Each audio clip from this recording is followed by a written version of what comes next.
بسم اللہ الرحمن الرحیم۔ اہل سنت والجماعت کا عقیدہ کہ اللہ تعالیٰ اپنی ذات اور صفات یعنی علم اور قدرت کے اعتبار سے ہر جگہ پر ہے۔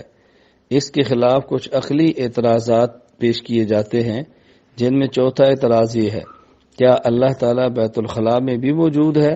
الیاذ باللہ۔ اب اگر آپ کہیں بیت الخلاء میں نہیں تو پھر یہ عقیدہ کہاں گیا کہ اللہ تعالیٰ ہر جگہ موجود ہے؟ اور اگر کہیں اللہ تعالیٰ بیت الخلاء میں موجود ہے تو بہت بڑی بے ادبی ہے۔ اس کے جوابات ذہن نشین فرما لیں۔ جواب نمبر 1، بعض چیزوں کو اجمالاً بیان کریں تو مناسب اور ادب ہے، اور اگر اس کو تفصیل کے ساتھ بیان کریں تو خلاف ادب ہے۔ مثلا سسر اپنے داماد کو یہ تو کہہ سکتا ہے کہ میری بیٹی کے حقوق کا خیال کرنا، لیکن حقوق میں سے ہر حق کا نام لے کر اپنے داماد کو کہے تو یہ بات ایک نامناسب معلوم ہوتی ہے کہ یہ حق بھی ہے، یہ حق بھی ہے، یہ حق بھی ہے۔ اسی طرح اگر کوئی شخص یہ کہے کہ سر سے لے کر پاؤں تک پورے جسم کا خالق اللہ ہے، یہ مناسب ہے اور ادب ہے، لیکن سر سے لے کر پاؤں تک تمام اعضاء کے نام گنوانے شروع کرے تو جسم میں بعض اعضاء ایسے ہیں کہ جن کا نام لے کر یہ گنوانا کہ اس کو بھی اللہ نے پیدا کیا ہے، اس کو بھی اللہ نے پیدا کیا ہے، یہ نامناسب اور خلاف ادب ہے۔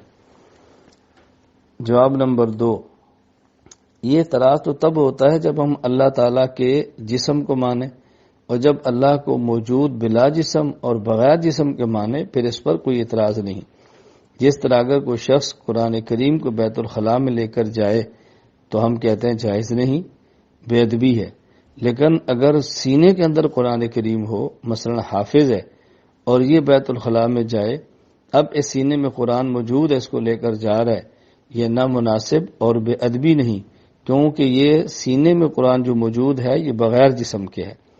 تو اعتراض اس وقت ہوتا ہے جب اللہ کو جسم کے ساتھ مانے، اور ہم اللہ کو ہر جگہ بغیر جسم کے مانتے ہیں، جس طرح سینے میں قرآن کریم بغیر جسم کے مانتے ہیں۔ جواب نمبر 3، رمضان کا مہینہ برکت والا ہے۔ اب کوئی شخص پوچھے کیا بیت الخلاء میں بھی رمضان ہے؟ آپ کہیں ہے تو وہ کہے گا رمضان بیت الخلاء تو ایک نجاست والی چیز ہے، گندی ہے، تو رمضان برکت والا بیت الخلاء میں کیسے ہوا؟ اور اگر آپ کہتے ہیں بیت الخلاء میں رمضان نہیں ہے تو روزے دار آدمی جب مسجد سے بیت الخلاء میں جاتا ہے تو کیا اس کا روزہ ختم ہو جاتا ہے؟ اس کا آسان جواب یہ ہے، یہ اعتراض تب ہو جب ہم رمضان کو جسم والا مانیں، اور جب ہم رمضان کو بغیر جسم کے مانتے ہیں تو پھر کوئی اعتراض ہی نہیں ہے۔